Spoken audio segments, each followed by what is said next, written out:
What is going on, guys? Tone114 here, back with week 14 of the NES. This week, the main Red Clawsters are going up against Flooka, coach of the Toronto Staraptors. Now, I kind of struggled a bit with building this week because classes started back for me a couple of days back, so I was kind of strapped for time a bit, and to be perfectly honest, I was kind of struggling a bit with what to bring for this match, as both of us are very much in playoff position. Both of us are coming into this week 9-4, and I really want to keep the momentum going. We're on a 3-game winning streak, which is great. So, and to be perfectly honest, this was not a team I was hoping to play. I mean, let me repeat it. This was a team that I didn't want to face because I lacked a lot of things. The main Pokemon that scared me on this team was the Toronto Staraptors because I didn't really have a flying resist on my team. My flying resist is my Lantern, which lacks recovery, doesn't take repetitive hits well. So I really had to change up my focus going into this week, considering that this team has that balance of both offense and defense. So instead of trying to match him and try to think of mons that can switch into certain stuff, I decided to be a little bit bold and go a bit on the offensive this week, as I pretty much had nothing to lose other than the match, obviously. So, just to give a brief rundown of the 11 Pokemon my opponent has on his team, he has a team consisting of, he has Latias, Entei, Tentacruel, Amoonguss, Rotom Cut, Sneasel, Mega Diancie, Ranunculus, Tornadus, Registeel, and Sawk. And of course, my team being Manaphy, Scolipede, Nidoqueen, Cobalion, Hitmontop, Gourgeist, Mecha Gardevoir, Kyurem Black, Blissey, Druddigon, and Lantern. So, first let me give a rundown of the team that I'm bringing, as I don't really have as much time for team builders like I did in the past. So, the first mon you see here, we have the Scolipede here. And for the first time all season, I am not bringing offensive Scolipede. This is a support Scolipede with Substitute Baton Pass, which I have neglected to bring a lot. I have not brought Baton Pass at all on the Scolipede. This is the first time I'm bringing it, and I figured it's the last 2 weeks of the season before the playoffs. Why not do something different with my Scolipede? So, the Scolipede's rocking Substitute Baton Pass, Protect, and Poison Jab. I know this gets walled by Registeel, but Registeel can't really do much back, which is fine. And he doesn't know that, so I'm not running Earthquake. So, not running Black Sludge on the Scolipede, instead of bringing the Landsat Berry. Basically, Landsat Berry increases your critical hit ratio when Scolipede hits 25% or less HP. So I can Baton Pass the speed boost plus the critical hit ratio to any one of my sweepers, mainly my Manaphy and my Kyurem Black in this case, which I'll go into in a minute. So this Scolipede just here to Baton Pass a potential sub and some added speed to my team, which helps me with some of his mons, which I was definitely fearing, like the getting rid of the Entei, the Sawk, stuff like that. So running enough speed to outspeed the Latias, which is the fastest mon Scolipede can outspeed, max HP to give those substitutes as much bulk as possible, with the rest throwing to attack just to power up Poison Jab just a little bit. So, like I said, Scolipede's job is to just get up a sub, Baton Pass some speed boost to any one of my wall breakers, my sweepers, stuff like that. So, that's pretty much Scolipede. On to the second Pokemon you see, we have the Druddigon. Once again, I am bringing an offensive Assault Vest Druddigon this week with Dragon Claw, Iron Head, Fire Punch, and Sucker Punch. Rocking the Sheer Force again with the Assault Vest. Takes some hits from that Toronto Staraptors, from the Ranunculus, stuff like that. So basically, my Druddigon's job here was to wear down the Registeel. It gave me offensive Sheer Force. Druddigon actually put in a ton of work against the team he brought because his Dragon Resist is Registeel, which doesn't want to take a Fire Punch. His Fire Resist is Latias, which at the same time doesn't want to take a Sucker Punch. So it comes full circle pretty nicely. Iron Head was here for the Diancie, Mega Diancie, which he did not bring. Fire Punch was for the Amoonguss and the Registeel. Sucker Punch for priority. Get some chip damage, which does a crap ton. Max attack, hit as hard as possible. Running enough speed to outspeed an uninvested Registeel. And the rest is put into HP just to give Jordan that added bulk to become an offensive tank. It can tank. The investment does allow it to take at least one Hurricane from a Life Orb Tornadus Darien if he decides to bring it. And I did expect his Tornadus Darien, if he did bring it, which I highly expected he did, because like I said earlier, my flying resist on my team was very, very limited. It just was Lantern, which lacks reliable recovery. So, and I've also figured that if he tried to take advantage of me bringing like a Rain Dance Manaphy, he could take advantage of that with perfect accuracy Hurricanes, which I didn't want to allow. So, moving on to said Manaphy, the set I'm bringing against him is a simple Tail Glow 3 attacks with Tail Glow, Scald, Psychic, and Shadow Ball. Shadow Ball was for the Latias, and Psychic was for the Sock and the Amoonguss. I had to be very cautious around Amoonguss because the minute I saw Amoonguss on this team, I immediately figured that he was going to bring Clear Smog to stop me from doing any Tail Glow shenanigans. Essentially, Manaphy's job was it can switch in on the Entei, but the fact that I'm not bringing Rain Dance means I can't weaken the Sacred Fire, and it's still pretty salvable even though I have like I bring 3 fire resists, but Droidegan doesn't want to take a possible fake Sacred Fire burn. It doesn't want to really switch in. Lantern is here to check the Tornadus Darien. I'll get to that in a second. And Manaphy, I am running max HP, enough speed to outspeed an Adamant Entei with a timid nature, the rest put in special attack to boost the power of its moves. So it can take a Sacred Fire from a banded Entei. I think it can take 2. I forgot the calc. So essentially, Manaphy just comes in. If I get a boost in speed from the Scolipede, and the Amoonguss is weakened enough, I can essentially wreck shop with my Manaphy. I also have to get rid of the Registeel because if he's Thunderwave Registeel, I'm in a world of trouble. So I had to be cautious of that too. So on to the 4th Pokemon, we have Mega Gardevoir here. Pretty much the same set as last week, with a physically defensive set, with the exception of I am bringing Psyshock over Will-O-Wisp to hit the Sock and the Amoonguss. Defensive Mega Gardevoir here puts in work again, simply because Psyshock deals with Sock. Even fully physically defensive Amoonguss gets one shot by my gets potentially one shot or close. It does Psychic does massive damage to Amoonguss uninvested. I don't know if it's a 1-hit KO or not with uninvestment. So, nevertheless, my Gardevoir is walled by my Registeel, but my Pokemon, my Manaphy pressures are hard enough. Droidegan running Fire Punch is enough of pressure there, and I weaken it enough because Registeel lacks recovery, and he loses his only switch into Mega Gardevoir. And I can freely spam Hybrid Voice, so it's not that big of an issue. The only real issue with the team I brought is the fact that I don't have Stealth Rocks on this team, as I'm bringing a Selfish Droidegan, but Gardevoir can come in. It can take a Poison Jab from a Adamant Sock, so it's not that big of an issue. And I can retaliate with a Hybrid Voice. I can wish up against the Latias. If he's not like a Shadow Ball variant, I can wish up. Hybrid Voice and Psyshock for dual spam. Fully physically defensive set. Like I said, take advantage. I can live a Sock, Poison Jab, and that's about 55% minimum. Hybrid Voice or Psyshock, whenever I choose, destroys the Sock. Hybrid Voice 2-hit KOs the Latias. Psyshock potentially 1-hit KOs the Amoonguss. Hybrid Voice, though Entei is a resist, it can the chip damage will wear it down, and Tornadus is going to be some of an issue because of the Regenerator. So, moving on to one of the main Pokemon on my team, number 5, we have Kyurem Black, and it's not just any Kyurem Black, this is Choice Banded Kyurem Black, with Iron Head, Outrage, Dragon Claw, and Fusion Bolt.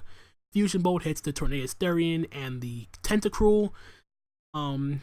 Outrage is pretty spammable. once I got rid of Mega Diancie, but he did not bring it. Dragon Claw, safer stab move to lock myself into in case he did bring the Mega Diancie, and I can wear down the Registeel for a good amount of damage, and Iron Head for Mega Diancie. Sadly, I needed to run Jolly over Adamant. I really wanted to run Adamant for the added power, but I wanted my Kyurem to outspeed the Adamant Entei, so there you go. So basically, once I get rid of Registeel, I can freely spam Banded Outrage with my Kyurem. If I get a speed boost from the Scolipede, I outspeed his Sawk. Just as a side note, every time he's brought Sawk in his battles, it has always been Adamant Choice Scarf. So the minute I saw Sawk, I knew it was Adamant Choice Scarf. There was no way around it. So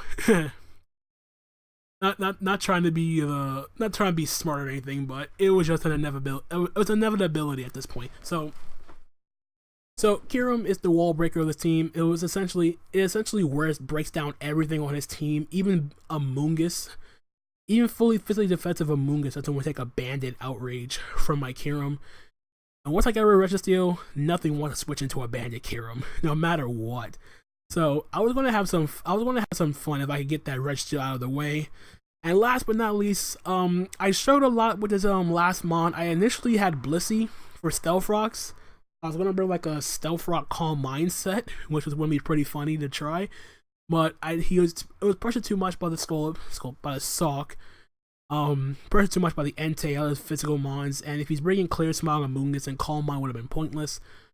So then I decided to change my mind. I decided to bring Lantern. So Lantern gave me a somewhat of a check for Tornadus Therian, but this is not a defensive Lantern. This is offensive agility 3 attacks Lantern with the modest life orb of agility, Hydro Pump, Ice Beam, and Thunderbolt. Thunderbolt again for the Tentacruel.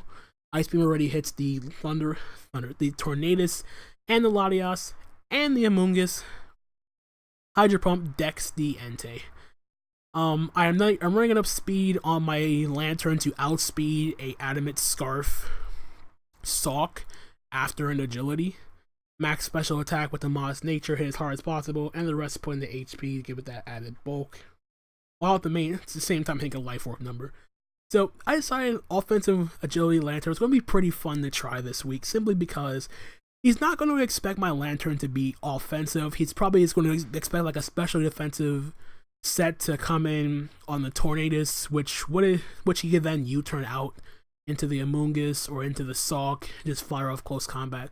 So I really had to play around most of his team very, very well, because Entei can click Sacred Fire whenever it wants to, even though I have 3 resist to fire. Tornadus can provide free momentum with U-turn. Sawk can click close combat against most of my team, except for my Scolipede and my Mega Gardevoir. Registeel gets up rocks fairly easily on my team, not bringing Hitmontop. Amoonguss I can use as setup fodder, and Latias, I don't know what set he can bring on that. He's never brought dual choice scarf users, so I knew since the Adamant, the Sawk was scarf that has his Latias could be like a possible choice, like an expert belt set or something like that. He's brought expert belt in the past, so nevertheless, it's going to be it was a very solid bout nonetheless. Spoiler alert, it went a little bit quicker than expected, so just brace yourself. So I figured for my lead, he would lead off with either the Registeel or the Tornadus, because Tornadus had a good matchup against most of my mons. So I decided at this point to lead over my Jardigan, because Jardigan puts in some good amount of work against everything except for the Entei. And I figured if I can get the Tornadus in, he'd get too comfortable and just go for like try to Hurricane or Air Slash me, and I can take it with the Assault Vest. So as you see here as we play this replay, I lead off with my Jardigan as he leads off with the Tornadus.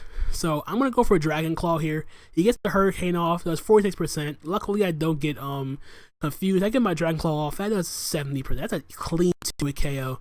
I go for Sucker Punch here as he goes out into the Registeel. With Suck would have been great to take out that Torn, which is fine. He gets his rocks up, which proves to me he's faster. I go for my Fire Punch here. That's a clean 47% gone. That's a good 2 more fire punch. He goes for the Iron Head here just to get there, do some damage. Fire punch again, almost dead. So now I got to click Sucker Punch this turn. He has no reason not to attack me. He could have been Thunder Wave, but he went for Thunder Wave. He would have shown it already. So down goes Registeel. He just lost his only.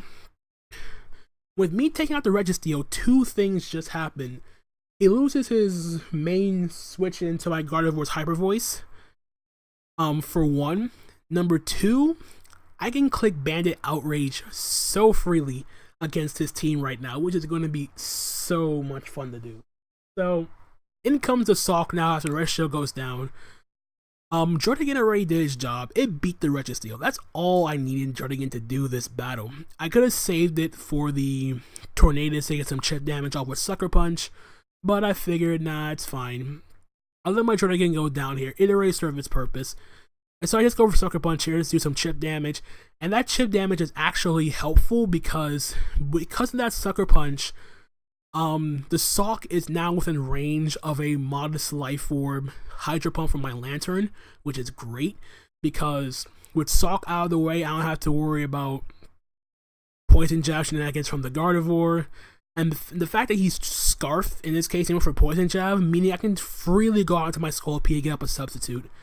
Which is exactly what I do this turn. So I go out to my Scolipede, take the Rock Sandwich, I don't care. I get up a substitute no matter what. I think all into is a Mungus this turn. So I get up a free substitute here. I kind of misplayed a little bit just to scout what he had. So I went straight for the Baton Pass instead of protecting. Try to get a second speed boost. I go directly into my Kyurem. And behind the sub, I can just click Bandit Outrage. He goes for the Foul Play, which breaks my sub. That's fine. But because he has no more switches to his Outrage, I'm just going to go for it. As he starts to sack off the Salk here. Outrage, goodbye. Goodbye, Salk. Which is hilarious. So I'm at +1 speed. He goes on to his Amoonguss. I'm going to go for Outrage again. I get a crit, which sucks because I did the calcs prior to this, and it turns out that that a Jolly Banded Kyurem does not take out an Amoonguss. It does about 82 to 95%, something along that in that range. So he would have been able to live and go for a foul play and potentially knock out my Kyurem, which absolutely sucked in this game. So he loses the Amoonguss, which is a switch into Manaphy. I'm confused here. I go skills on into Entei, so I make a risky play here as I'm confused. I get the 2-turn Outrage. I was hoping for a 3-turn. Didn't happen, so I decided to stay in. And I didn't want anything to come in on Sacred Fire, so I decided to risk the 50-50 confusion here, go for another Outrage. I break through the confusion, and I take out the Entei with the Outrage. So Kyurem breaking through and putting in the finest of work. He goes into his Latias. Hit myself with confusion, unfortunately, as he goes for the Draco Meteor. Takes out my Kyurem. Kyurem would have killed the last 2 Pokemon if I didn't hit myself with confusion, which sucks. However, it's allowed me to go into my Lantern and show off the agility here, as he's forced to switch out. He's at -2 special attack. I go for the agility here, and I outspeed this Torn. I click Ice Beam. Goodbye, Tornadus Darien. And now all he has left is this Latias, which gets cleanly 2-hit KO by a Life Orb Ice Beam. Go for the Ice Beam here. It's clean 2-hit KO. Lose health from the Life Orb. He goes for Energy Ball, and Lantern lives on 10%. So this last Ice Beam will take out the Latias.